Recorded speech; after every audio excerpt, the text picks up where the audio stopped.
Bienvenue pour cette discussion sur l'OTAN, l'Arctique et plus généralement l'Arctique Nord. Et nous avons l'honneur d'avoir avec nous le contre-amiral Frédéric Demoulin, qui va nous offrir ses remarques dans quelques instants. Mais avant de passer la parole au contre-amiral, laissez-moi vous parler un peu de son parcours. Donc, le contre-amiral Demoulin est un spécialiste en les opérations, l'artillerie et les systèmes de missiles. Entre 2009 et 2012, il fut responsable des opérations de la Force ottomane française de réaction rapide. Il est déployé pour de multiples entraînements de combat en tant que membre de l'équipe de la NATO High Readiness Force à l'intérieur de la RAMR-4. Il fut aussi impliqué dans le déploiement opérationnel en tant que chef d'équipe du groupe aéronaval Charles de Gaulle de 2018 à 2020. Il est responsable des études stratégiques des régions du Moyen-Orient, de l'océan Indien, de l'Asie et du Pacifique. Contre-amiral de est un officier de l'Ordre national du mérite et un officier de la Légion d'honneur française. Merci beaucoup d'être avec nous. Je vais vous laisser la parole et ensuite, on passera à quelques questions et puis on ouvrira la discussion à toute façon. Merci beaucoup pour cette introduction. Alors, merci parce que carrière a commencé en 1987. Alors, je suis un peu un ancien de la marine. Mais comme vous le voyez, la marine nationale française, elle est dans le Pacifique, elle est dans l'océan Indien, elle est dans l'Atlantique, bien évidemment. Elle est très peu dans l'Arctique, même si certains bateaux sont passés. Mais c'est pour vous dire tous les sujets qui nous intéressent. L'Arctique en est un, mais que ce soit pour la Marine nationale, que ce soit pour l'OTAN, ça n'est évidemment pas le seul.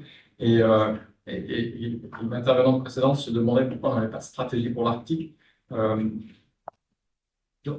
réfléchit dans l'OTAN notamment, pas forcément en termes régionaux, mais en termes de menaces. La menace pour l'OTAN, c'est la Russie et les groupes terroristes.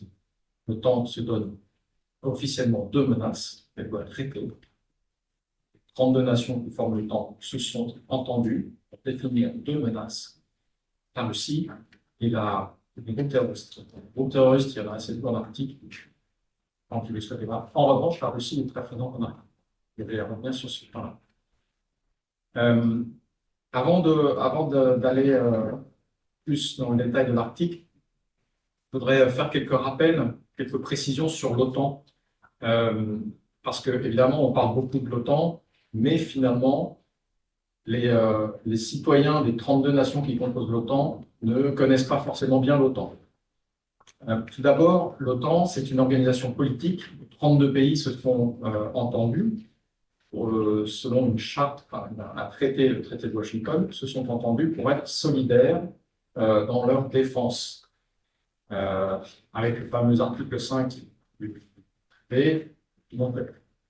En revanche, cette organisation, elle est politique entre 32 pays, mais cette organisation, elle a aussi tout un volet militaire, bien entendu. Je vais vous parler du volet militaire, parce que c'est celui dans lequel je suis, moi, inséré par la Marine nationale, par l'État français, dans cette organisation militaire. L'organisation militaire de l'OTAN, elle repose sur deux branches. Une branche qui s'occupe de développement capacitaire, qu'on appelle le commandement allié pour la transformation, Allied Command Transformation, est dirigé par un officier français, un général Lamy, de l'armée de l'air française. Et cette branche-là de l'OTAN, elle permet aux 32 nations de réfléchir ensemble au développement capacitaire, c'est-à-dire quelles normes on définit en commun pour avoir des matériels interopérables tant que possible, quelles doctrines on définit en commun pour avoir des troupes interopérables autant que possible. Et puis, on réfléchit un petit peu aussi sur l'avenir, comment le monde va évoluer, et donc, de quoi j'aurai besoin demain sur le plan militaire pour rester capable de mener les missions que nous confiera le pouvoir politique.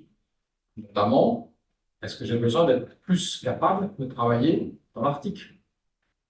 La réponse est évidemment demain, sans doute, sans aucun doute. Mais il y a évidemment pas que l'Arctique.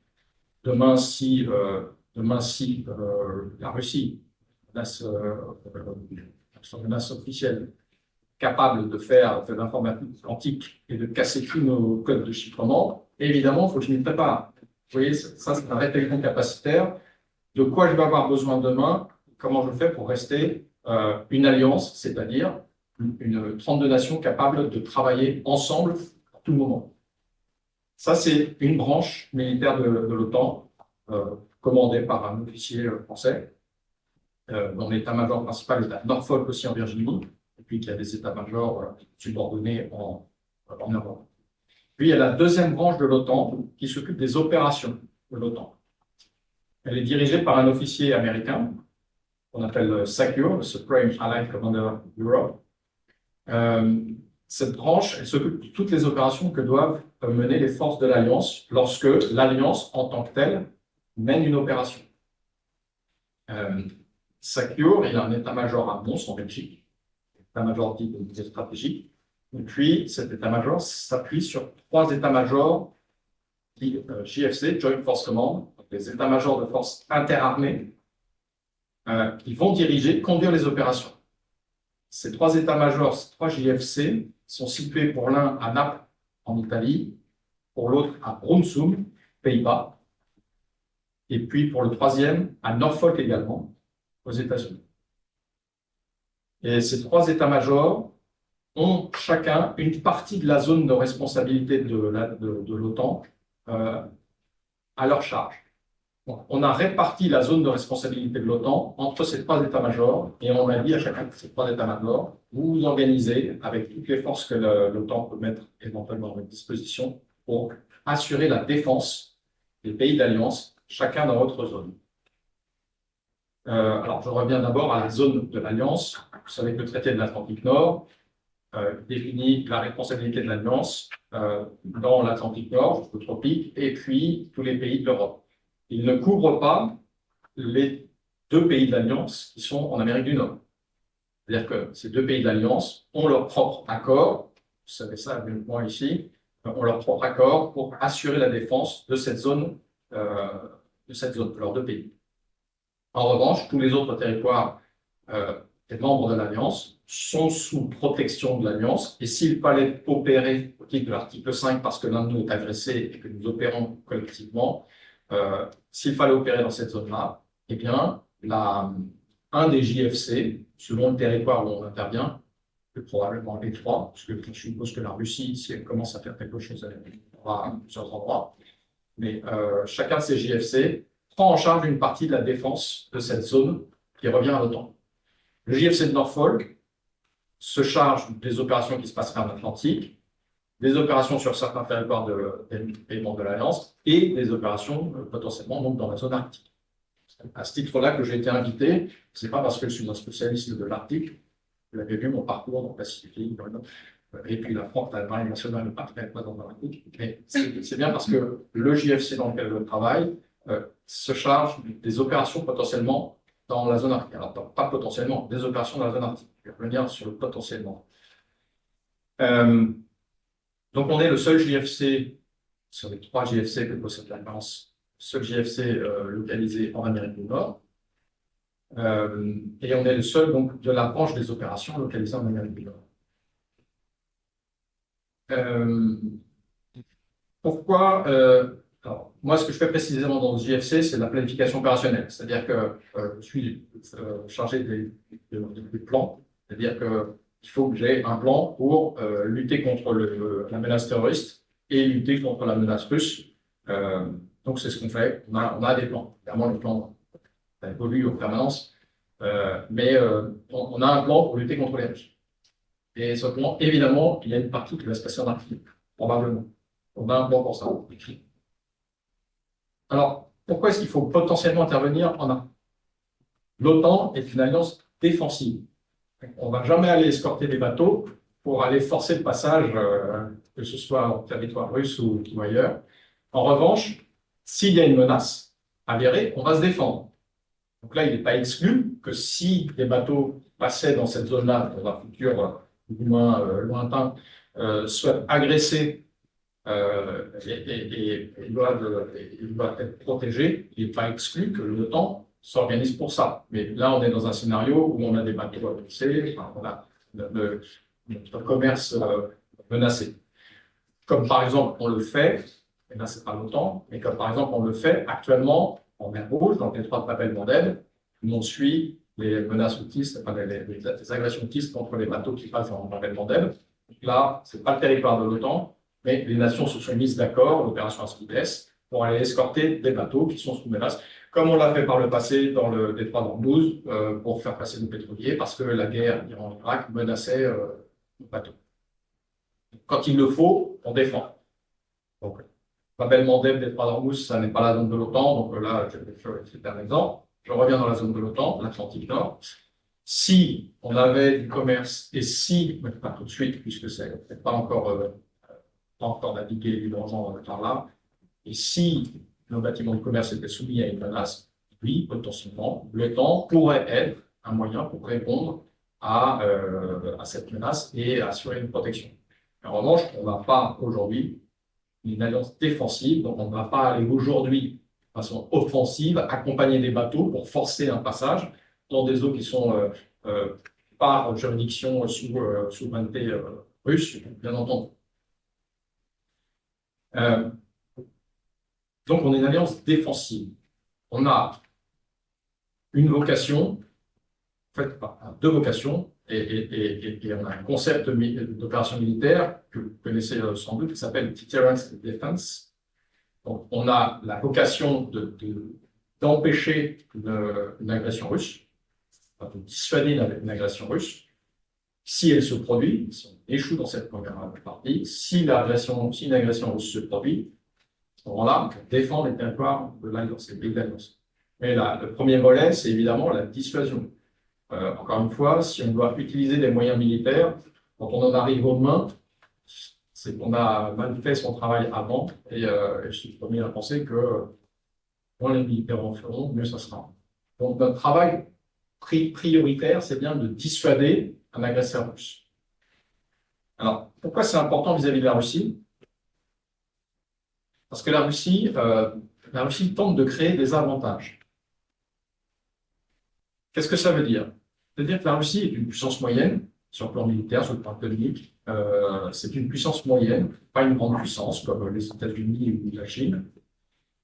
Néanmoins, elle peut, dans certaines zones ou dans certaines situations particulières ou dans certains domaines, se trouver en position dominante, ou en tout cas avantageuse. Et ce que l'on sait, c'est que si la Russie pense avoir un avantage, à ce moment-là, elle tentera de l'exploiter. Par exemple, elle a pensé qu'elle avait sur l'Ukraine l'avantage militaire, à tort, pour l'instant, et donc elle s'est dit, finalement, ça m'arrangerait bien de récupérer une partie de l'Ukraine, j'ai l'avantage sur l'Ukraine, allons-y. Une nation, comment dire, civilisée, même si le Canada a un avantage militaire sur, je ne sais pas quoi, le Groenland, on ne va pas tenter de s'emparer du Groenland. Bon, la Russie, elle pense différemment. Elle se dit, j'ai un avantage militaire sur l'Ukraine, ça m'arrangerait d'avoir une partie de l'Ukraine, allons-y, j'envahis l'Ukraine. La Russie, alors, des prétextes fallacieux, l'Ukraine est un fascisme, la Moldavie a des populations, russes maltraitées, la Géorgie a des populations russes maltraitées, puis bientôt, demain, la Lituanie, l'Estonie ont des populations russes à défendre, on envahit l'Estonie ou la Lituanie. Donc, c'est vrai, le mode de raisonnement russe, c'est ça, c'est si j'ai un avantage que je peux exploiter, au mépris du droit international, je l'exploite, évidemment, à mon avantage, à mon bénéfice. Moi, je compare facilement la Russie à un animal sauvage. Si vous faites face à l'animal sauvage, il ne va pas vous attaquer. Si vous tournez le dos à l'animal sauvage, vous risquez d'être attaqué. C'est un peu le raisonnement que l'on a avec la Russie. Et donc, nous, alliance défensive, on doit en permanence montrer qu'on a les moyens de réagir. Et donc, on ne doit pas concéder davantage à la Russie. Si la Russie est plus active dans l'Arctique, on doit être capable de montrer qu'on peut agir dans l'Arctique. C'est pour ça que, par exemple, on fait un exercice, on a fait presque terminé un exercice qui s'appelle Steadfast Defender. L'Alliance déploie des forces. On a parlé de 90 000 militaires, c'est le chiffre effectivement officiel, mais ce n'est pas 90 000 militaires qui sont allés en Arctique. C'est un exercice qui montre une capacité de mobiliser des forces. Commençait sur la côte américaine en réalité, où on expliquait que nous on envoyait des renforts depuis les États-Unis, il fallait se défendre un peu en Atlantique, il fallait arriver dans le Nord, il fallait pouvoir débarquer en Norvège, il fallait pouvoir se battre en Norvège, en Finlande, et puis il faut continuer jusqu'à la Pologne. Ça, c'est un exercice, c'est un prétexte pour s'entraîner. On a engagé 90 000 militaires dans cet exercice qui a commencé en réalité fin janvier, qui se terminera à la fin de ce mois-ci, sur une grande période, dont une partie concernait la zone plutôt. Donc on doit rester dissuasif, on doit empêcher la Russie de penser qu'elle a pris un avantage parce qu'elle serait tentée de faire des choses stupides, si tel était le cas. Souvenez-vous aussi d'ailleurs de l'Argentine, les régimes argentins à cette époque, les Britanniques retirent des armes, retirent du service un vieux patrouilleur. Les Argentins ont pensé que pour les Falklands, c'était sans intérêt pour les Britanniques. Ils se sont dit, on a un avantage, les Britanniques ont baissé la garde, allons-y. C'est un peu le même raisonnement.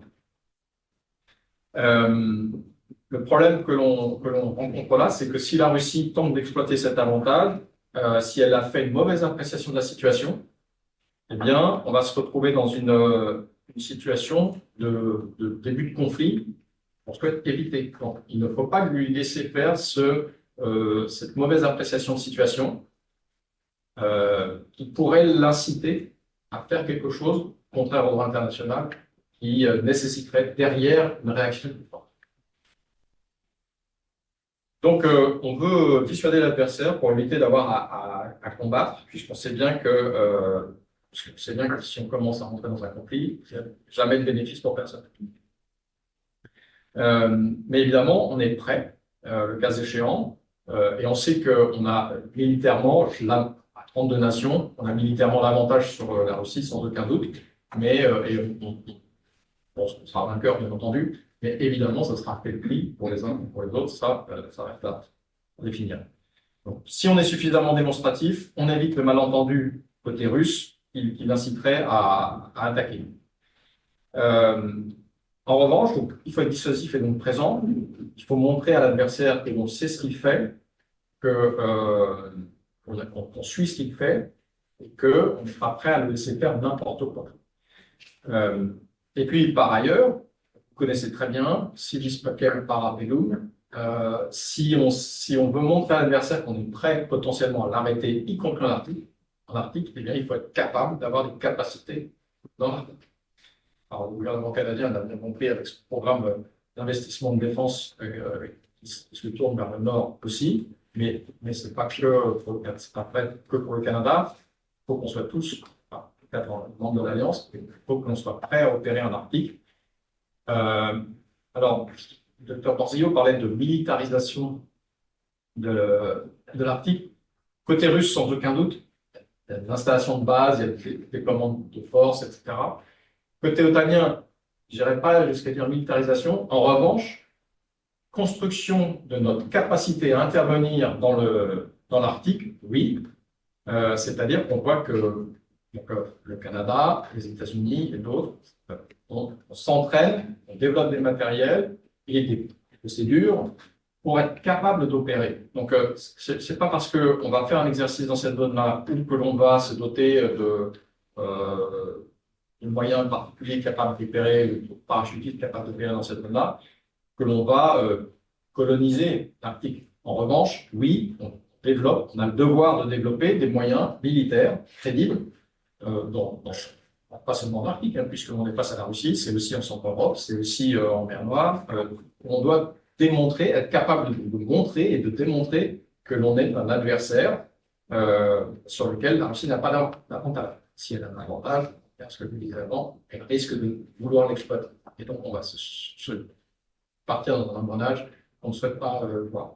Donc, on doit montrer cette capacité et développer nos capacités militaires. Donc, on s'entraîne. Là où la Russie est susceptible d'agir et là où on est susceptible d'intervenir, on s'entraîne aussi à réagir, à défendre. Donc, on a la Norvège à défendre, on a la Finlande à défendre, on a les pays baltes, on a la Pologne, etc. Donc, on doit être capable d'intervenir. Donc, pour concentrer le débat sur l'Arctique, on doit être capable d'intervenir en Norvège. Alors, la Norvège, évidemment, est prête à intervenir, et même, bien entendu, mais puisqu'on est une alliance et qu'on agit ensemble, on doit tous être capables d'intervenir en Norvège pour défendre la Norvège. Donc, on doit tous développer un savoir-faire, au moins une connaissance, au mieux un savoir-faire, et puis voir des capacités spécifiques. Quand on a quelqu'un de l'école de haute montagne, c'est bien en France, française.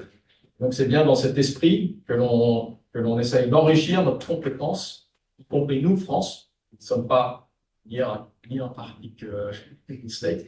Et on développe ces compétences parce qu'on sait que potentiellement, il faut démontrer à notre adversaire qu'on est capable d'agir, y compris là-bas. Donc, cette phase Defender 24, j'ai un de ces exemples, j'en ai parlé. Et je voudrais finir aussi je voudrais aussi passer par un point qui est que l'OTAN n'a pas d'autonomie. L'OTAN n'est pas une agence de sécurité à qui vous avez confié la sécurité de votre pays. Nous, les Canadiens, les Français, je ne sais pas qui d'autre est représenté dans cette salle, on reste souverain et on reste responsable de notre défense. Et donc, c'est important que le gouvernement canadien investisse dans ses capacités de défense dans le Grand Nord. Mais chacun d'entre nous, on reste responsable de notre défense. C'est pas je paye le financement commun de l'Alliance et l'OTAN fait ce qu'elle veut, ce qu'elle peut. J'espère qu'elle va faire quelque chose d'article et j'espère qu'elle va être prête à réagir à une attaque russe. Non, c'est pas ça. L'OTAN, c'est 32 nations, 32 chefs d'État qui se disent qu'est-ce que je fais? Est-ce que je fais une déclaration de stratégie ou d'intention sur l'Arctique? Est-ce que je fais une stratégie sur l'Arctique? Ce n'est pas l'OTAN qui va faire une stratégie sur l'Arctique. Il faut que 32 chefs d'État soient d'accord et disent il faut écrire sur l'Arctique et le faire savoir aux Russes. Ce n'est pas comme ça. Ce n'est pas l'OTAN seul qui décide quoi que ce soit. L'OTAN n'a pas d'existence en tant que telle. L'OTAN, c'est 32 nations qui se retrouvent et qui sont d'accord sur un sujet. Et donc, chacune des nations reste souveraine, et c'est pas non plus parce que les États-Unis ont, par exemple, survolé le pôle Nord par des bombardiers stratégiques, l'OTAN envoie des bombardiers stratégiques dans l'Arctique. Soyons bien d'accord. 32 nations qui restent complètement souveraines. Ce n'est pas le pacte de Varsovie où les forces polonaises font ce que leur demande le gouvernement central soviétique. On est 32 nations souveraines. Et si une de nos nations veut aller survoler le pôle Nord avec des bombardiers stratégiques, si une de nos nations veut faire surface sous la glace, voire aller planter un drapeau avec un mât en titane à 4000 mètres de fond sous le pôle Nord, chacune de nos nations reste souveraine. Elle fait ce qu'elle veut. Enfin, nos nations font ce qu'elles veulent. Donc, en revanche, comme on est normalement policé et intelligent, on essaye de faire tout en cohérence, ensemble, avec une politique commune. Politique commune, c'est un bien grand mot, mais en tout cas, des intentions communes. Voilà. Alors, et puis, évidemment, tout ce que l'on fait, on le fait dans le respect des règles du droit international. C'est ce qui distingue certains autres pays, c'est qu'on le fait de façon cohérente si possible, autant que possible, souveraine certainement, mais dans le respect du droit international, ça c'est indiscutable. Enfin, c'est le fondement de la démocratie, c'est qu'on agit en fonction de règles communes, connues de tout le monde et agréées par tout le monde. Nous, JFC, à Norfolk, depuis Norfolk, responsable de cette zone, on demande aux nations, on s'efforce que les nations, que les actions que mènent les nations qui restent souveraines, les 32 nations de l'Alliance, soient cohérentes sur le plan militaire. C'est-à-dire que si les États-Unis veulent faire un exercice autour du pôle Nord, demain, un exercice militaire autour du pôle Nord, et qu'après-demain, les Norvégiens veulent faire un exercice militaire autour du pôle Nord, et que le mois prochain, le Canada veut faire un exercice militaire autour du pôle Nord, on va leur demander à chacun, alors quelqu'un parle de chiffres rouges, on va leur demander à chacun, peut-être qu'on peut faire un exercice commun une fois, mais pas 3 fois un grand exercice pôle Nord, par exemple. Donc, on essaye de faire, nous, au GF7 Norfolk, on essaye de faire cette mise en cohérence des actions militaires qui sont, pour la plupart des actions voulues par les nations individuellement et souverainement, et puis, dans quelques cas, des actions collectives de l'Alliance, déjà planifiées, on s'est mis ensemble, on le fait collectivement. Mais beaucoup des actions que l'on mène, des actions militaires qui sont menées dans le monde aujourd'hui, sont des actions menées par une nation qui pour sa souveraineté. Donc, ce qu'on s'efforce de faire, nous, au GFC, c'est de mettre en cohérence tout ça pour passer les bons messages, faire en sorte que les messages des uns n'atteignent pas les messages des autres, et puis, accessoirement sur le plan militaire, développer en commun les savoir-faire.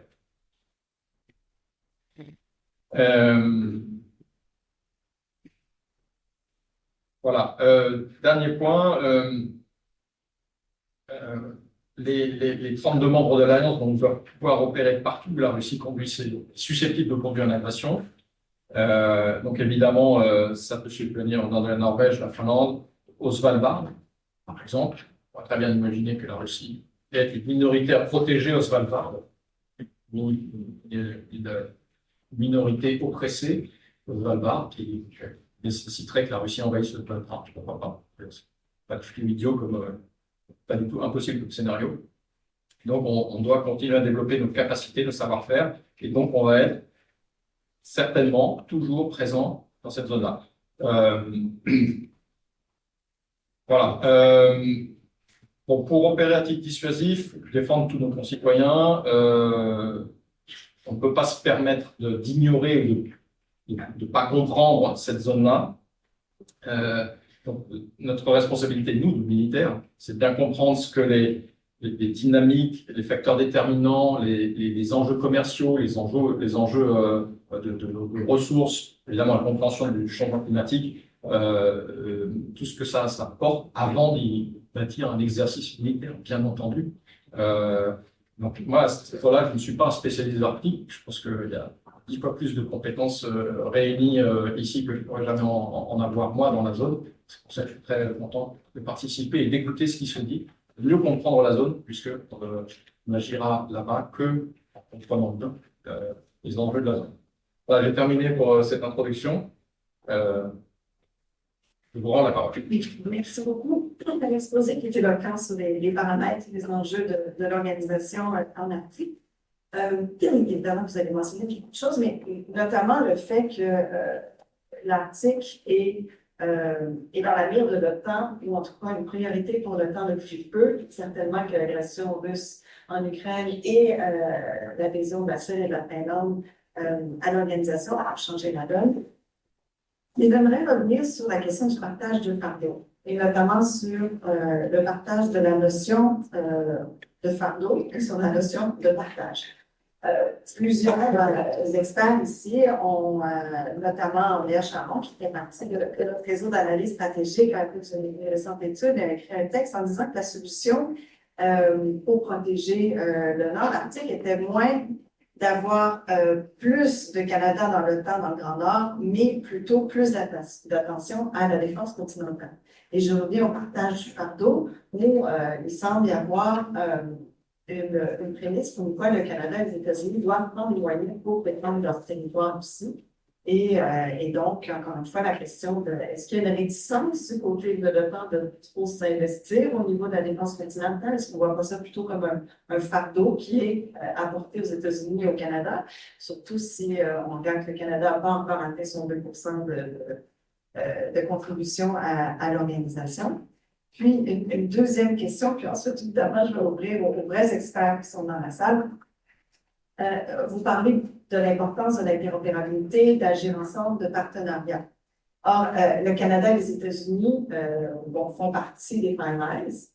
Mais ils font de plus en plus d'opérations, notamment avec la France, qui est le général Aviv, vous-même, qui est à Norfolk, et aussi avec la Norvège. Est-ce qu'on parle de peut-être ouvrir ce partenariat Five Eyes pour avoir une intervention plus optimale, ou en tout cas un partage d'informations qui serait plus optimal? Alors, la défense continentale, il faut bien voir que dans la création de l'Alliance Atlantique, le continent nord-américain n'est pas dans la zone de responsabilité de l'Alliance. C'est-à-dire que à la création, les deux États de l'Amérique du Nord ont convenu de s'organiser pour se défendre. Donc, moi, au JLC de Norfolk, je n'ai pas à regarder comment je vais défendre les États-Unis et le Canada, parce que, en revanche, j'ai d'autres pays d'Europe, évidemment, à défendre. Donc, il faut que j'organise des plans pour ça. Et en revanche, l'Amérique du Nord, elle a un statut particulier, de même que, par exemple, les territoires d'outre-mer de la France ne rentrent pas dans la zone de responsabilité du traité de l'Atlantique Nord. Donc, l'OTAN ne va pas, sauf si on change son statut et sa vocation, mais l'OTAN ne va pas s'occuper de comment défendre les États-Unis et le Canada. Ça ne va pas se produire parce que ça n'est pas dans les statuts de l'OTAN et que l'OTAN fait ce que ces 32 États veulent que l'OTAN fasse, ni plus ni moins. Après, est-ce qu'il faut se doter de moyens? Oui, le traité de l'Atlantique Nord, justement, ce même traité, dans l'article 5 dit que si l'un de nous est attaqué, on répond collectivement de façon solidaire. Il dit aussi, dans l'article 3, il faut être capable, enfin, qu'il faut se doter des moyens de se défendre. Donc, oui, évidemment. Est-ce que les 2%, c'est la panacée, c'est l'objectif absolu? C'est un chiffre qui est discutable, mais ça fixe au moins un but un seuil, un but minimal à atteindre en termes de capacité de se défendre. Donc, oui, se doter de moyens de sa défense, c'est un peu le bon sens. On a été prompt à réduire les dépenses de défense à juste titre après l'effondrement de l'Union soviétique. Nos gouvernements ont d'autres investissements à faire et donc on comprend très bien que j'ai souhaité à un moment réduire un peu les dépenses de défense, c'est tout à fait normal. En revanche, quand la situation repart dans l'autre sens, où le monde est redevenu un petit peu plus dangereux dans notre zone directe, là, peut-être qu'il faut se poser la question de remonter un peu l'effort de défense. Là, j'entre dans un domaine politique qui n'est pas le mien. Je suis un exécutant de ce que veut le pouvoir politique, mais la question est quand même d'être capable de se défendre. Je pense que les Ukrainiens, les premiers, vous diront que finalement, il vaut mieux montrer les dents aux Russes pour éviter une attaque russe que d'essayer de se trouver des dents après l'attaque russe. Ça, c'est effectivement, si on se dote des moyens de se défendre, forcément, l'adversaire est, quand même parmi l'autre, l'adversaire est un petit peu moins tenté d'agir. L'autre partie, le partage, ah oui, Five Eyes. Il ne sait pas, je ne suis pas Five Eyes, je ne sais pas ce qui se passe chez les Five Eyes. Oui, l'OTAN, c'est aussi et surtout un endroit pour partage d'informations, bien entendu. Et indépendamment de la question Five Eyes et pas Five Eyes, d'ailleurs, chaque pays, chacune des 32 nations qui forment l'OTAN aujourd'hui, apporte ce qu'elle veut. Chaque nation apporte ce qu'elle veut au commun. Et qu'on soit Five Eyes ou pas Five Eyes, forcément, chacune de nos nations ne va pas mettre sur la table tout ce qu'elle a. Parce qu'il y a des enjeux d'intérêt national, il y a des enjeux et puis il y a des zones dans lesquelles on recueille de l'information, où on comprend des choses qui ne sont pas les zones de l'OTAN. Donc on ne va pas. Donc chaque nation arrive avec ce qu'elle veut mettre au commun, ni plus ni moins. Et là encore, c'est une question de souveraineté. Donc on reconnaît à chacun la souveraineté des informations qu'elle a et des informations qu'elle partage. Mais l'OTAN, de toute façon, fait déjà ce travail de partager l'information. c'est un lieu où, justement, on peut partager l'information et où on élabore en commun une appréciation de la menace et où on élabore en commun la stratégie pour y répondre.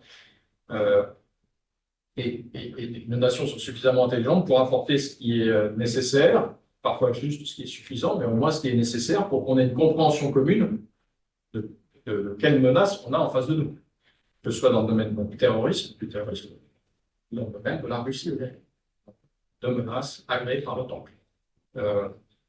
Donc, Five Eyes ou pas Five Eyes, je comprends qu'il y ait des coalitions qui se soient créées historiquement avant ou différemment, mais en revanche, ça peut devenir un problème si une nation Five Eyes a des informations et qu'elle souhaite les partager avec l'OTAN et que ses autres partenaires, un de ses autres partenaires Five Eyes disent ah non, pas question. Effectivement, ça peut poser un problème. Même qu'aujourd'hui, on a le problème que l'OTAN a une appréciation militaire de la situation et qu'on aimerait bien partager avec l'Union européenne dans certains cas, et qu'un des alliés dit non, il est hors de question qu'on partage avec l'Union européenne. Un ou plusieurs alliés. C'est ce qui se produit fréquemment. L'OTAN en tant que telle ne peut pas partager des informations. En revanche, les nations qui sont à l'origine de ces informations peuvent partager avec l'Union européenne, bon, que ce soit les Five Eyes ou que ce soit une autre nation d'Atlantique. Mais effectivement, pourrait y avoir potentiellement un blocage d'un des membres des Five Eyes qui empêcherait. À Bruxelles, je pense que l'information circule assez librement et je pense qu'on n'a pas de problème véritablement avec les Five Eyes. Je ne connais pas de cas où le Five Eyes a été un problème à la circulation d'informations entre eux. Merci, on va ouvrir à la salle. Des questions? Justin, puis ensuite, tout de suite, de représenter. Est-ce qu'on a deux micros? Non, en soi. Parlez fort. Je vais parler fort, vous m'entendez bien. Je suis Justin Massy, professeur du Canada, directeur du réseau d'analyse stratégique RD et Publico, donc des partenaires. Merci beaucoup pour la présentation. Vous travaillez sur les plans. Les plans de l'OTAN sont d'avoir théoriquement 30 navires, 30 bataillons et 30 escadrons prêts en 30 jours. C'était avant de monter même avec l'idée d'avoir un plan de 300 000 troupes disponibles dans le cas d'agression majeure. Ma question est simple, est-ce que ces plans-là sont près de la réalité? Ou est-ce que, parce qu'on peut avoir des plans, mais il est encore possible que nos collègues membres des 32 nations les développent les capacités pour les mettre en œuvre? Dans quelle mesure est-ce que l'OTAN est prête aujourd'hui à mettre en œuvre ses propres plans?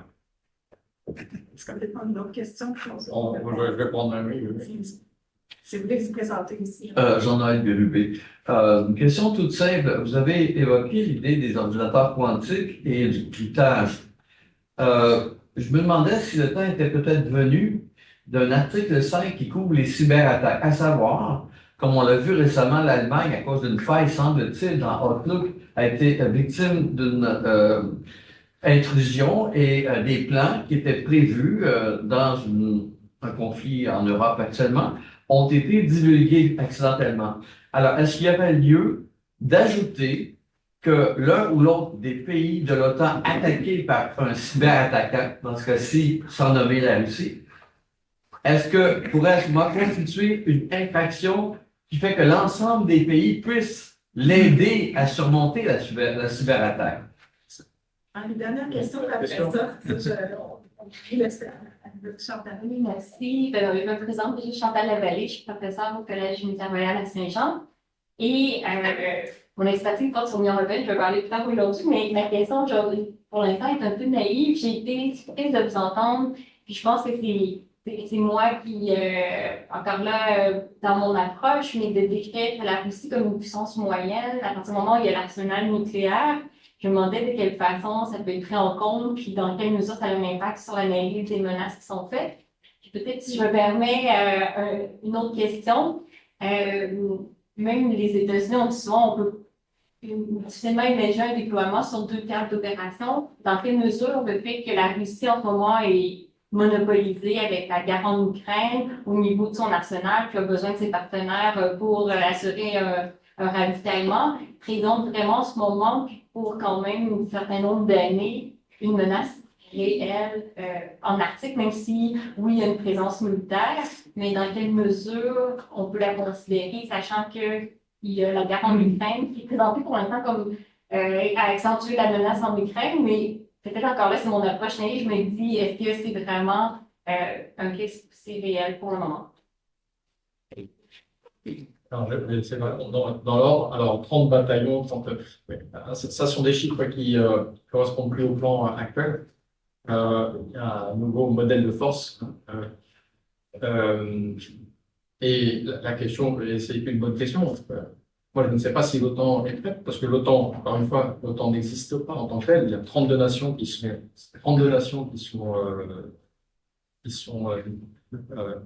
solidaires, qui apportent des moyens. Encore une fois aussi, je rappelle, je précise, si pas clair pour certains, que l'OTAN n'a pas de moyens militaires. Par quelques drones et quelques avions de surveillance, mais c'est très très marginal. Mais l'OTAN n'a pas de moyens militaires. L'OTAN repose sur 32 pays qui ont des moyens militaires. D'accord ? Donc, quand on établit un plan, effectivement, on prévoit un certain nombre de moyens militaires pour agir. Et ensuite, il faut que les nations fournissent ces moyens. Moi, aujourd'hui, je ne sais pas ce que les nations feront le jour où on en aura besoin, puisque c'est une décision souveraine de chaque nation de mettre pas les moyens. Alors, ce qui me rassure, c'est que dans tous les cas, malgré tout, mettre des moyens sous commandement de l'OTAN, c'est une chose, mais en réalité, c'est pas ça le plus important. C'est que tous les moyens des nations, qu'ils soient sous commandement de l'OTAN ou pas, participent à l'effort collectif et de façon cohérente. C'est-à-dire que si demain, j'ai besoin de 3 sous-marins et de 2 porte-avions, et que par malchance, les États-Unis ont bien voulu me donner un porte-avions, et puis les Britanniques m'ont donné un sous-marin, et les Français m'ont donné un sous-marin. Bon, il va me manquer quand même un porte-avions, un sous-marin dans l'histoire. Et pour autant, les Français, les Espagnols, les autres, vont peut-être participer au conflit contre la Russie aussi. Et c'est pas parce qu'ils n'ont pas mis leurs moyens sous le contrôle d'un état-major de l'OTAN que ces moyens n'existent pas dans l'opération. Je vais vous donner un exemple. Et donc, collectivement, nous avons les moyens, et ça répondra en partie, mais collectivement, nous avons les moyens d'écraser la Russie, parce que ça fera du mal à tout le monde. Mais collectivement, nous avons les moyens militaires de vaincre la Russie, non conventionnelle. Évidemment, je n'ai pas de souci de ce côté-là. La question, c'est pas tant est-ce que ces moyens vont être mis sous contrôle de l'OTAN, c'est est-ce que ces moyens vont être engagés dans l'opération qui nous intéresse, donc la Russie. Par exemple, si on avait un problème russo-chinois, j'imagine bien que les États-Unis ne mettraient pas tous leurs moyens sur le théâtre européen. Évidemment, non. La question est juste de savoir s'il y aura suffisamment de moyens, et pas tellement de savoir s'ils seront contre le l'OTAN. Je suis assez confiant, on fait des simulations, et puis, mais je suis assez confiant militairement, et c'est pour ça que je dis que la Russie est une puissance moyenne, militairement, tous les 32 pays que nous sommes, nous avons largement les moyens de vaincre la Russie. Je suis assez confiant. Est-ce que tous les moyens seront mis sous le contrôle de mon JFC pour aller se battre en Arctique, ou est-ce que le Canada aura ses propres moyens sous son contrôle national, et puis les États-Unis, une partie de leurs moyens sous contrôle national, peut-être, peu importe du moment que l'on participe, que l'on fait de façon cohérente l'effort contre la Russie. Donc, la question de savoir si on aura tous les moyens que l'on attend, elle n'est pas tant de savoir s'ils sont sous contrôle de l'OTAN, s'ils resteront sous contrôle national pour certains, et évidemment, certains resteront sous contrôle national. C'est certain. Pour vous prendre un exemple, comme ça a été dit, j'étais chef d'état-major de l'état-major qui commande le groupe aéronaval français. C'est-à-dire, quand on déploie le porte-avions, c'est le porte-avions, ce sont ces avions, ce sont des bateaux, ce sont des sous-marins. Et ce groupe aéronaval a été engagé en Libye. Alors, est-ce qu'il fallait intervenir en Libye? C'est une question politique. Sur le plan militaire, on a fait le travail. Et l'OTAN a également fait une opération en Libye, l'opération Unified Protector. Et la France qui est très forte, vous savez, la marine française est peut-être la meilleure au monde. La France n'a pas mis son groupe aéronaval sous contrôle de l'OTAN. Et pourtant, on a fait la même chose, on a fait tous les ordres d'un général canadien d'ailleurs. On a fait ce qu'il fallait en Libye et on a réglé le problème sur le plan militaire en Libye comme il était attendu. Et pourtant, le groupe aéronaval français, qui était l'acteur majeur de la zone, n'est jamais passé sous le contrôle de l'OTAN. Donc l'OTAN n'avait à sa disposition que quelques frégates et des avions. Bon, alors, ça n'a pas empêché de faire le travail. Donc c'est une bonne question, mais en réalité, je pense qu'il ne faut pas forcément s'en tenir juste aux chiffres. Tant de moyens vont passer sous contrôle de l'OTAN, le plan sera exécuté, tout va bien se passer. La question est plutôt un peu plus complexe pour nous, c'est on n'aura peut-être pas tous les moyens qu'on prévoit dans le plan, parce qu'on nous contrôle, mais on sait que l'Alliance a tous ces moyens-là, et l'important sera de coordonner les efforts. Et moi, ce que je m'attends à devoir faire, c'est plus coordonner les efforts que de commander une opération simple. Donc je suis assez confiant de ce point de vue-là. Pour répondre à monsieur sur la cyberdéfense, alors, l'article 5 ne définit pas le seuil, ne définit pas l'agression à proprement parler, et en particulier dans les actions hybrides, comme les cyberattaques, mais comme d'autres, comme l'agitation sociale, comme l'intervention dans les systèmes de fiction, etc., ne définit pas un seuil que l'on serait caractéristique d'une agression. Donc, à partir du moment où on ne sait pas quand commence l'agression, il est difficile d'invoquer l'article 5. C'est pour ça que la Russie a bien joué dans le hybride, bien entendu. Tant qu'on ne sait pas définir le seuil d'agression, on ne peut pas invoquer l'article 5, c'est difficile. En revanche, là encore, on répond collectivement. Il ne fait aucun doute qu'il y a des actions de cyberdéfense qui sont menées en coopération entre plusieurs pays de l'Alliance. Et le fait qu'on soit membre de l'Alliance, on a certaines procédures, certains canaux d'échange, certains matériels qui nous permettent d'être compatibles et de faire des choses collectivement, au moins en tout cas en groupe. Et donc, est-ce qu'il faut changer l'article 5 du traité de l'Atlantique pour définir dans chaque domaine ce qu'est une agression et statutairement, est-ce qu'elle déclenche une réponse collective? Peut-être pas. On a un certain intérêt à conserver éventuellement une approche ambiguë. Par exemple, la discussion française aime bien cette ambiguïté pour ne pas dire à nos ennemis, jusque-là, vous pouvez faire du mal à la France et au-delà, vous allez prendre un missile nucléaire. Évidemment, ce n'est pas une stratégie de fonctionner comme ça. Et donc, dans la cyberdéfense, on est organisé dans l'OTAN pour répondre à des cyberattaques, pour assurer la cyberdéfense de propre réseau de l'OTAN. Alors, vous savez, l'OTAN ne possède pas de moyens militaires, sauf à la marge, on a quelques drones et quelques avions de surveillance, c'est très très marginal. En revanche, l'OTAN possède des ordinateurs, des réseaux et puis quelques bâtiments d'infrastructure. Ça, on s'organise pour les protéger. Mais sinon, tout le reste, ce sont les nations qui le font avec les moyens qu'on fait avec les moyens des nations. Quand on fait de la cyberdéfense, ou quand on fait une cyberattaque, on ne sait pas quel pays font une cyberattaque, mais ces pays le font sous leur responsabilité souveraine.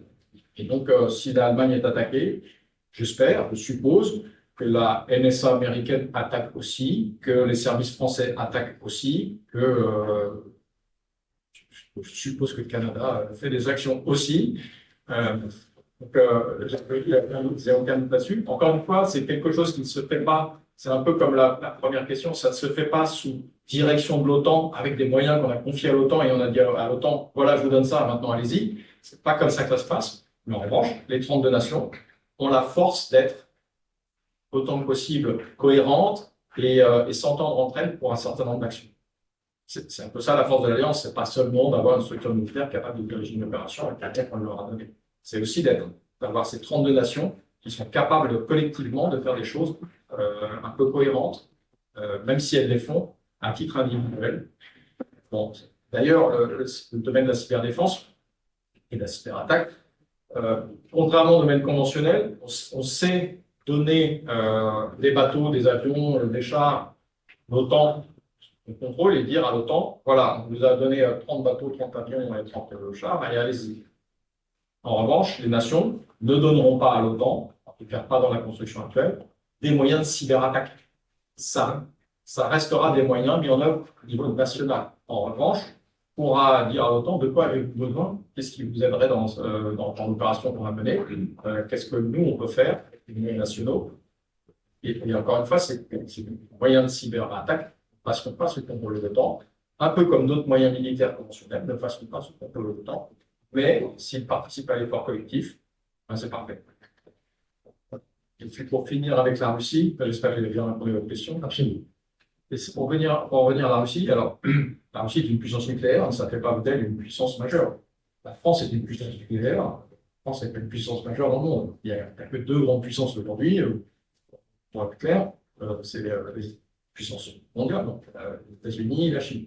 Donc, même à la limite, je dirais, avoir une arme nucléaire pour un petit pays, la France, c'est plutôt l'assurance, parce qu'on est un petit pays, on sera malgré tout bien protégé.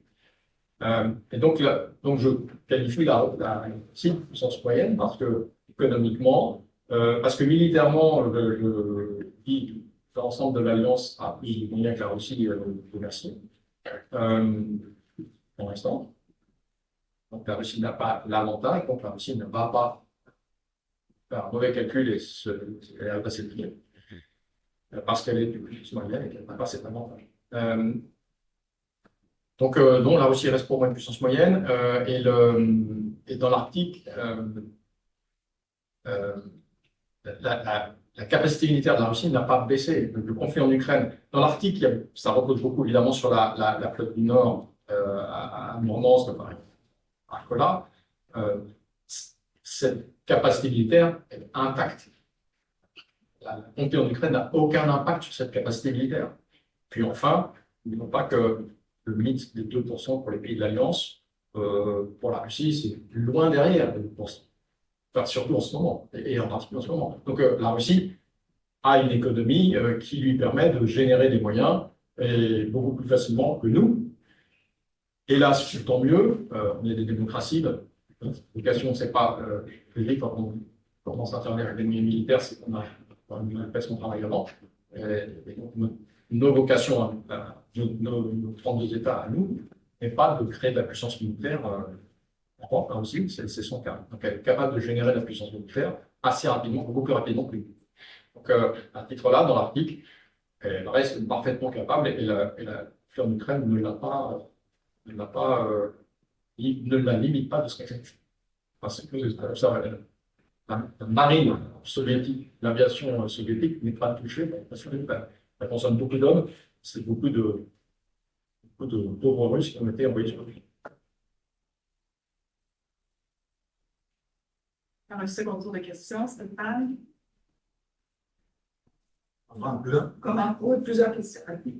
Non, tu ne veux pas en prendre plusieurs, c'est ce que je te fais. Oui, je vais prendre plusieurs questions, mais tu commences. Merci beaucoup, Amiral, pour cette très intéressante présentation, même si j'ai manqué les 3 premières minutes pour des raisons, parce que dans mon rôle d'autre. J'ai plusieurs questions, mais il y a une entre autres qui m'intrigue un peu, cette distinction qu'on fait entre l'Amérique du Nord. La défense de l'Amérique du Nord et la défense de l'Europe, c'est classique. C'est établi dès le début des années 50. Il y a des raisons à Ottawa et à Washington, tout le monde fait ça. Mais j'aimerais savoir que vous, dans votre travail de planification, jusqu'à quel point cette distinction-là, elle est étanche? C'est-à-dire, est-ce que ça veut dire que on pourrait s'imaginer tout le long de la ligne des 200 000 marins des côtes américaines? 12 nautiques. OK, vous êtes au 12. Okay. Vous ne touchez pas à ça, puis jamais vous vous préoccupez de ça.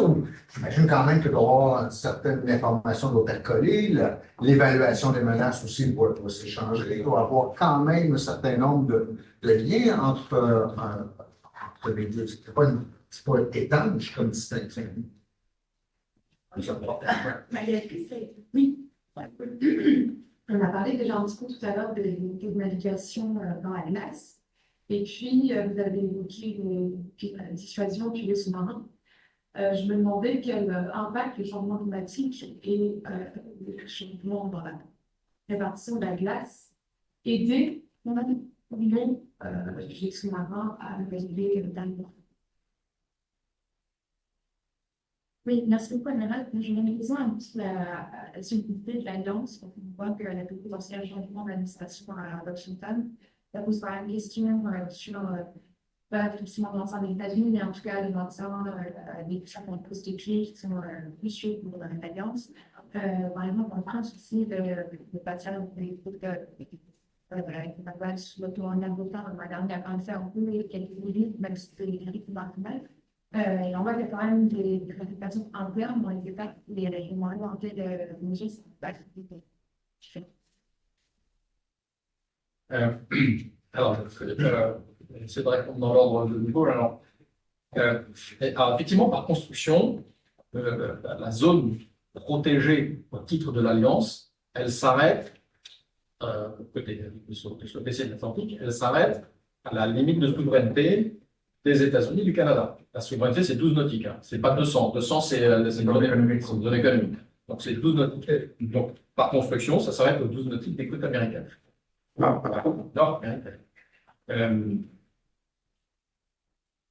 Donc, c'est le contrat. Donc, évidemment, c'est perméable. C'est-à-dire que si les États-Unis ont des informations et évidemment, si demain il y avait par hasard un sommet de l'OTAN à Washington, là, on peut l'imaginer, ça pourrait arriver. Je pense au sommet de Washington là, le juillet. Si la Russie, qui aime bien jouer, qui aime bien passer ses messages stratégiques, si la Russie, comme elle l'a déjà fait avant, si la Russie déployait une frégate avec des missiles capables depuis le milieu de l'Atlantique quasiment, frapper Washington, évidemment, on va le savoir, on va s'en occuper, on va surveiller. Encore, donc il y a une certaine perméabilité de ce qui pourrait se passer, frappe sur le Capitole à Washington, qui s'annonçait depuis le milieu de l'Atlantique. Évidemment, on va s'en préoccuper. Mais pour autant, moi, dans la planification, donc il y a ça à prendre en considération.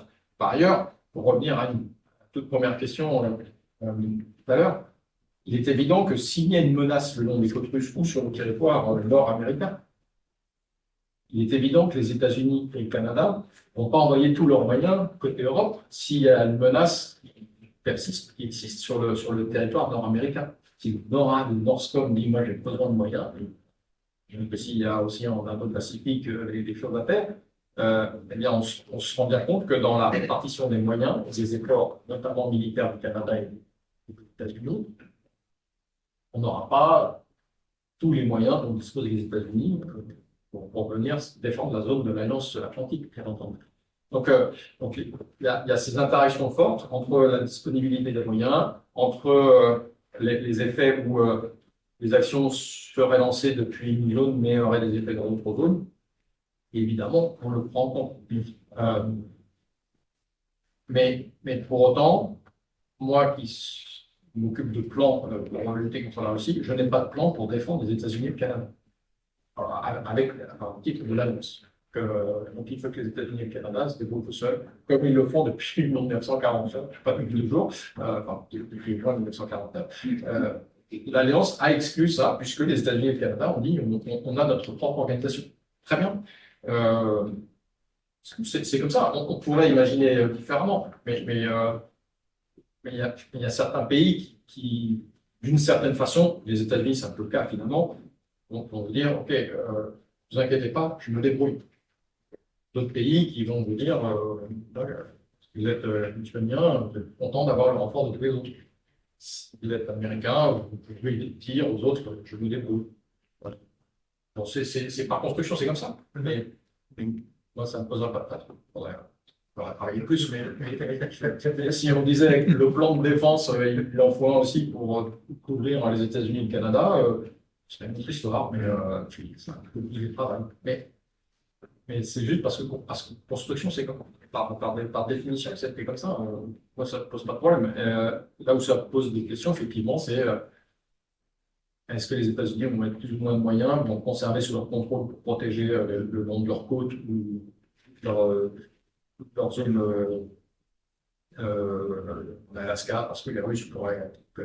Oui, ça veut dire qu'il y a des moyens qui ne vont pas participer au commun des activités de l'Alliance. Mais on dit bien que chaque pays, de toute façon, quel qu'il soit, gardera des forces sous contrôle pour la protection de son propre territoire, pour l'effort commun sous contrôle et pour l'effort commun, mais sous contrôle de l'OTAN. Donc, il y aura c'est un peu là, ça rejoint la première question, il y aura cet effort, nous, de l'OTAN, bien se coordonner avec les différentes nations, les États-Unis et le Canada, bien entendu, puisque par construction, déjà, ils sont un peu à part, mais même avec les autres, parce que c'est que certains pays conservant des moyens sur leur propre contrôle pour différentes dans les pays. Donc, oui, il y aura un gros travail de coordination le jour où on entre en opération. Alors, on essaiera de. Mais si vous allez voir, ma question n'est pas innocente, que cet après-midi, on en parle. La question de la navigation en Arctique. Alors, bon, c'est toujours aussi difficile de naviguer en Arctique, je pense, il n'y a pas de problème. Néanmoins, la mer de Barents, elle est tout à fait praticable, hein, puisque les forces russes y opèrent. Mais la question n'est pas forcément de savoir s'il faut qu'on aille opérer en Arctique. Enfin, la question est où est-ce qu'il faut aller opérer en Arctique? Là où il y a de la glace, de toute façon, ça ne va pas tellement nous intéresser. Et puis, d'une manière générale, on ne fait pas à autrui ce qu'on n'aimerait pas qu'on nous fasse. Je ne vois pas l'intérêt d'aller faire. Après, chaque nation fait ce qu'elle veut avec ses propres moyens, hein, encore une fois, les nations sont souveraines.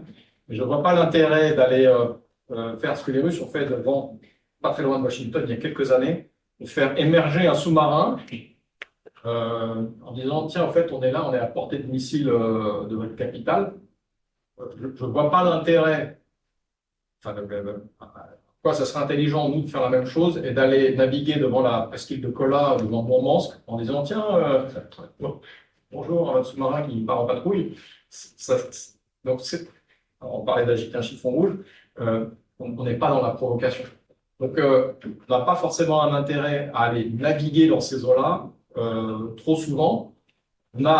Et c'est pour ça que la communication stratégique, c'est pas mal. Il faut montrer qu'on est capable de, pas non plus savoir ou faire imaginer qu'on va mener des actions offensives. Donc on a un petit dosage à faire. Et les zones que l'on doit, enfin, les zones que l'on occupe pour faire ces communications stratégiques sont des zones qui sont navigables, alors, avec la glace qui monte et qui descend en fonction de la période de l'année, mais on n'a pas plus de difficultés que les Russes à opérer dans ces zones-là. Donc, ce n'est pas un facteur limitant. Ce qui est beaucoup plus limitant, c'est quel message stratégique on passe à notre adversaire.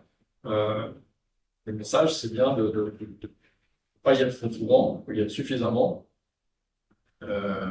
Même que si vous êtes Canadien, il n'est pas très intéressant qu'il y ait dans la baie de Somme, qu'il y ait que des bateaux russes viennent naviguer chez vous, enfin, sous vos fenêtres tous les jours. Donc nous, on ne va pas non plus aller naviguer sur vos fenêtres tous les jours. En revanche, il faut montrer qu'on sait faire, on le fait de temps en temps. Et puis, c'est vrai aussi, nos camarades norvégiens, c'est vrai aussi pour nos camarades finlandais, même si l'activité normale ne les amène pas au nord de la Norvège tous les jours, ben, il faut quand même qu'ils déploient des troupes au nord de la Norvège tous les jours pour montrer qu'ils sont là et qu'ils sont capables de le faire. Donc, le changement climatique ne change pas grand-chose pour la mise en œuvre des moyens. Il change beaucoup de choses sur l'environnement, la façon des activités qui peuvent s'y produire, mais ne change pas grand-chose sur la mise en œuvre de nos moyens. Tu as répondu à la question? Ben, en fait, ma question, c'était est-ce que les glaces permettent une meilleure fertilité des sous-marins? Est-ce que c'est mieux de ne pas avoir de glace pour un sous-marin, mais est-ce que c'est mieux normalement? Alors, si c'est uniquement pour la furtivité, oui, c'est plus pratique de ne pas avoir. Parce que Pour détecter et suivre un sous-marin, il faut plusieurs moyens, dont un autre sous-marin, des bâtiments de surface qui ont des bons sonars, des avions de patrouille maritime qui ont des bons sonars, des systèmes acoustiques, etc., principalement. Donc forcément, quand vous êtes sous la glace, les bâtiments de surface, ils sont un peu moins gênants, et les avions de patrouille maritime, ils sont un peu moins gênants. Il faudrait juste à gérer les autres sous-marins potentiellement qui peuvent venir. Mais à l'inverse, une fois qu'on est sous la glace, on ne fait rien. C'est bien pour se cacher, mais ce n'est pas forcément bien pour agir. Si on déploie les sous-marins, ce n'est pas juste pour les faire naviguer et puis ils s'amusent le chevaux. C'est parce que soit ils vont aller faire des recueils de renseignements, soit ils vont pouvoir tirer des missiles sur qui on veut, soit ils vont potentiellement aller couler des bateaux. Une fois qu'on est sous la glace, on ne fait pas tout ça. Donc, pour se cacher, oui, la glace, c'est un atout. Pour le reste, la glace, c'est pas une zone intéressante pour opérer. C'est bien pour se cacher, pour ensuite potentiellement sans être vu le temps possible. Et puis, ça ne permet pas de faire grand-chose. Il peut aller planter un drapeau avec un main en guitare. Bon, on va faire ça. Et la dernière question, c'était sur les produits numériques, la solidité d'alliance. pardon, là. La solidité d'alliance. Oui, la solidité d'alliance. Alors là, c'est une question politique. Moi, au l'UFC de Norfolk, je n'ai pas d'avis sur la question. En revanche, on est bien d'accord que sur le plan stratégique, la solidarité de l'alliance, c'est le cœur, c'est le principe de notre alliance. À partir du moment où certains pays veulent se désolidariser, ou que certains candidats à certaines élections disent que demain, ils encourageront la Russie à attaquer celui qui n'est pas payé assez pour sa défense, c'est un peu pénible. Mais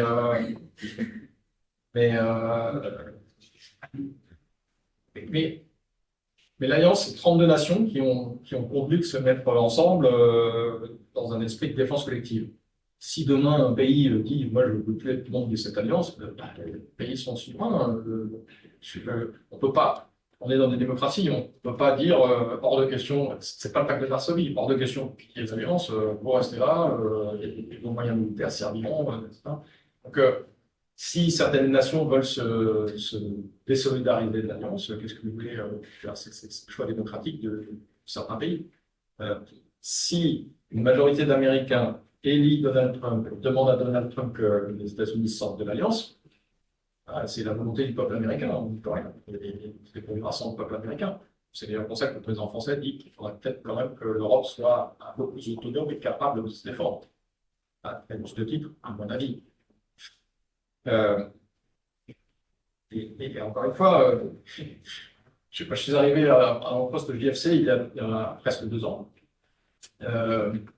Peu de temps avant que j'arrive, il y avait des élections en France avec une candidate potentielle qui disait moi, si je suis présidente, la France sortira du battement de l'OTAN. Je me disais, zut, est-ce que je vais partir dans le poste de l'OTAN ou est-ce que je vais devoir trouver un autre poste si elle passe aux élections?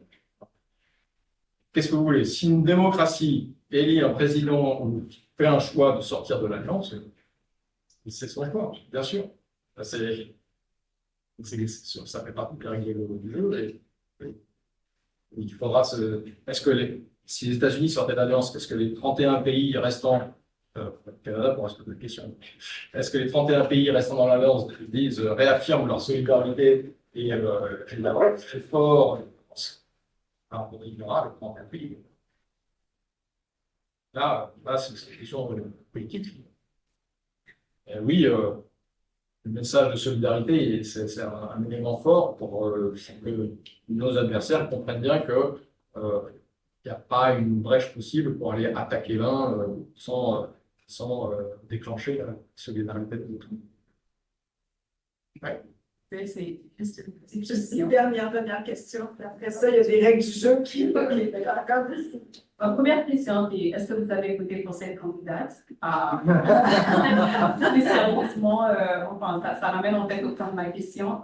Est-ce que vous pensez que ce genre de problématiques. Par exemple, quand une candidate dit ce genre de choses, est-ce que ça crée un certain soulèvement populaire? Est-ce que cela même, par exemple, on a vu avec des situations comme le Brexit, ou bien même des fois aux États-Unis, quand la population civile, si par exemple, je ne sais pas s'il y a des recherches dans ce sens, mais si par exemple la population civile décide, comme vous avez dit, on est dans des démocraties, donc si la population civile pense que on ne voit pas notre intérêt à être on ne voit pas notre intérêt à être dans le protocole avec le climat, on ne voit pas cela. Est-ce qu'un candidat qui viendrait dans les sondages, c'est très, il y a vraiment le populisme et ce genre de comportement, est-ce que ça pourrait vous faire affecter même? Ce que je veux demander, c'est quel est l'impact de l'opinion publique sur la présence de l'opposition? Alors, j'ai passé le micro. C'est une question sociologique, c'est une question de politique. Je ne suis que militaire, praticien des opérations. Après, comme citoyen, un avis sur la question, je vote pour quelqu'un, peut-être, je ne sais pas qui, mais la question, elle est d'ordre sociologique. La branche militaire de l'Alliance Atlantique, comment dire, on n'a aucun avis, aucun pouvoir sur ce que pensent les démocraties qui constituent cette alliance. Nous ne sommes que l'instrument politique, que l'instrument d'une volonté politique. Et peut-être que vous avez un avis sur est-ce que le populisme, est-ce que l'opinion publique Moi, je suis l'instrument du réseau qui me demande d'arrêter la session. Alors, mais je pense que ce sont des discussions qu'on va pouvoir poursuivre informellement pour la pause déjeuner. Et donc, merci énormément pour vos propos, nous avons éclairé sur les paramètres, sur les développements d'alliance, notamment par rapport à l'Arctique, mais à l'Atlantique Nord plus généralement. Donc, merci encore. Et donc, on se retrouve à 13h45 pour la continuité de l'événement. Merci beaucoup.